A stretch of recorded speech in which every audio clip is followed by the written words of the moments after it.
Nakatenga sa dagat sa Talisay City, Cebu ang 5 barkong may kargang 800,000 sako ng NFA rice na galing Vietnam. Hindi makadaong ang mga ito dahil wala pang bakanting espasyo sa international port ng probinsya. Makibalita tayo kay Alan Domingo ng GMA Cebu. December 28 pa noong nakaraang taon nang dumating sa Cebu ang barkong Vanship Ocean na may kargang daan-daang sakong bigas. Binili ito ng National Food Authority sa Vietnam. Pero hanggang ngayon, hindi pa rin ito nakadadaong sa pantalan ng Cebu Port Authority.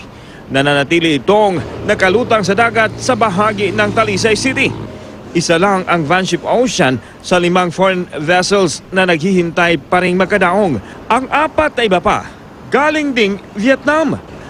Ang pinakahuling barko dumating nito lang February 6. Base sa datos ng NFA Region 7, aabot sa 800,000 sako ng bigas ang karga ng 5 barkong hindi makadaong. I think the very basic reason why our vessels are floating is because there is no ample berthing space. The big thing is we have to have a bigger space. Ayon sa Cebu Port Authority, puno pa ang international port kaya walang makapasok na barko.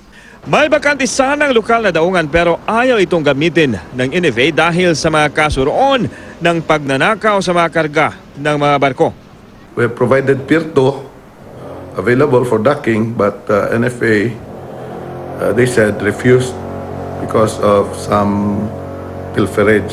Ayon pa sa Cebu Port Authority, pwede rin sana magamit ang pantalan na nasa likod ng gusali ng Malacanang sa Sugbo. Pero may nakabinbin daw na kaso tungkol sa kung sino ang nagmamay-ari nito.